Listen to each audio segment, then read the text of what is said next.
Hey guys, I wanted to talk for a couple minutes today about this idea of stopping resisting or stopping hating or learning to love your symptoms, learning to love your state of mind. All these things that swirl around in spiritual communities about things you need to do in order to be free, in order to be your true self. And this came up recently, actually, several times because I've been guest speakers on various podcasts recently. I've been invited to come speak about my own healing journey from going from covered in, hundreds and thousands of hives and swollen face and swollen eyes and everything I sort of quote went through to it all melting away about, gosh, 4+ years ago now. And it's interesting. A lot of the people that have interviewed me or asked me about it have made the connection, which makes sense because it's the connection I used to make. Oh, as soon as you made peace with your symptoms, they went away.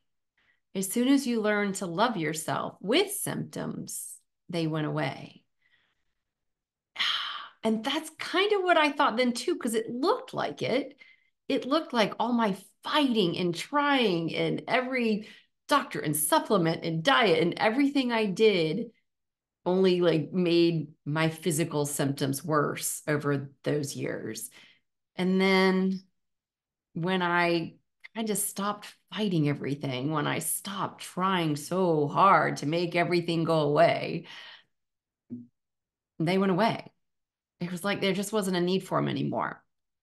And so there's all these phrases like what you resist persists, what you fight, you grow stronger, all these things out there that innocently and very compellingly point to this idea that it is on you to learn to love your circumstance, learn to love your symptoms, your illness, your mental health state, your mood. You just need to learn to love it. You need to learn to give in to it.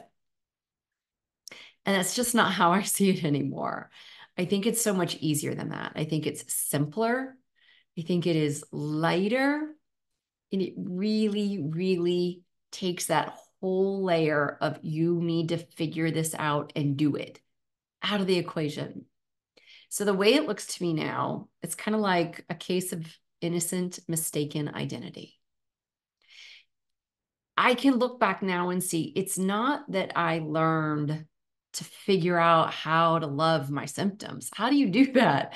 I don't think I could learn to love thousands of itchy red hives that I would have to like scratch with a wire brush till they bled and left scars all over my body. How do you learn to love symptoms that it appears like are like destroying your life? Because that was kind of what I thought at the time when all this was happening. What I can see now was the shift is that instead of trying to stop resisting, trying to stop hating, trying to accept, trying to surrender, it didn't work. But what happened that I can see so clearly now is I woke up from the mistaken identity. I began to see who and what I was in relation to the hives. I began to see who and what I was in relation to the depression, the panic, the thing that I called gun to the head terror. And that's a very big difference from learning to surrender, learning to stop resisting, learning to love, learning to do whatever it is we've been taught innocently that we need to do in order to simply be what we are, free, aware, light, love, joy, peace. When it looked like hives and depression and anxiety were mine, Missy's, this, they belonged to me, they were personal. Me, my identity was in this 5'5", 100 and some odd pound, I'm not going to give the number, frame. this costume, when it looked like me, my identity was in here, I suffered because in this amazing, adorable 5'5", 150 something, I just gave part of the number away. Part of this frame, this costume, when it looked like I was in here and everything was personal to this, I suffered.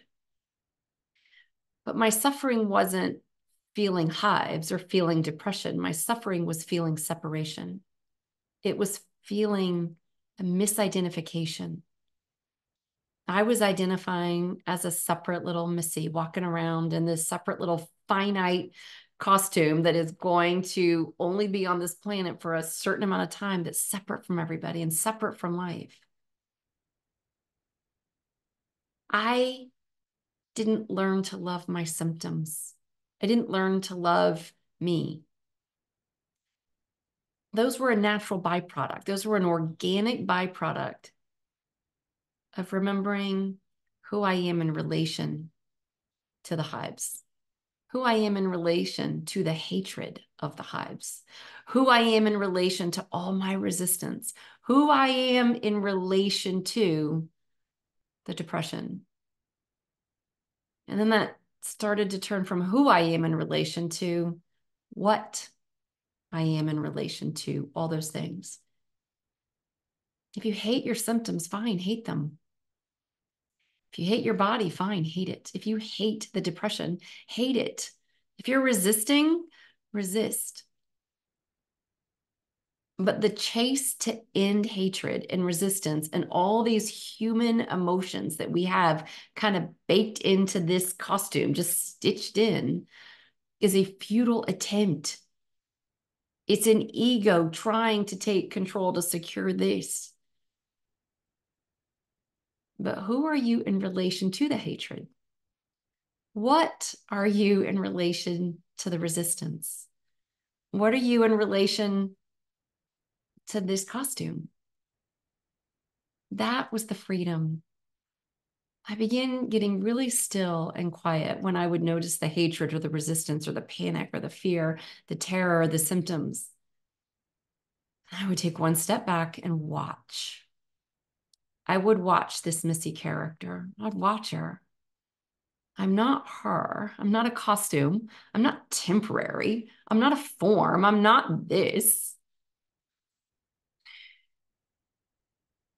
Who am I in relation? What am I in relation to this?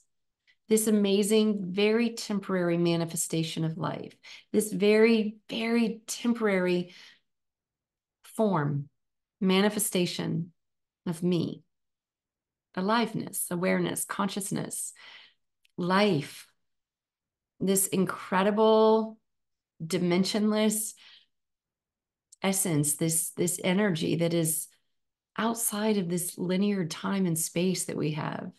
This, who are you? What are you in relation to the resistance you feel? Who are you? What are you in relation to the hatred, the diagnosis, the symptoms? What if all that stuff we've been taught by our culture, you got to learn to love yourself. You got to learn to love those symptoms before they go away. It's just a bunch of noise and a bunch of to-do lists that really don't belong to you. What if it's more of just seeing who, or more appropriately, what you are in relation to this? All this fun stuff that's just going on moment by moment for a moment, very temporary in this world of form, in this form, this cute little manifestation of life. It's not you. This isn't me. This awareness, this aliveness is me. I hope that helps because I see so many people struggling and suffering to try to figure out how to stop resisting, how to stop fighting, how to just be with their symptoms, their depression, their sadness, their hatred. But it's a lot of work. What if instead you just kind of question, what am I in relation to all that? And then don't go look for the answer in words. The answer's in the stillness. The answer's in that space in between the thoughts. It's felt. It's sensed. The words will always be coming from a mind, an ego. The healing, the awakening, the enlightenment, whatever you want to call this, is in the questions. What am I in relation to all this? And can I be that? Can I notice? Can I be presence? Not can I be present to, but can I be presence? Can I see what my real identity is? No more mistaken identity. That's where freedom is. So like, don't hate, resist, don't resist. It's all fine. You don't need to be okay with anything. You don't, because that's all just mind this.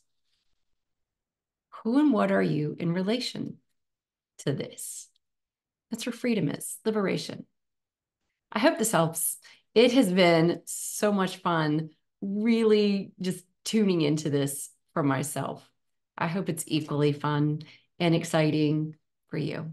Thanks, guys. Bye.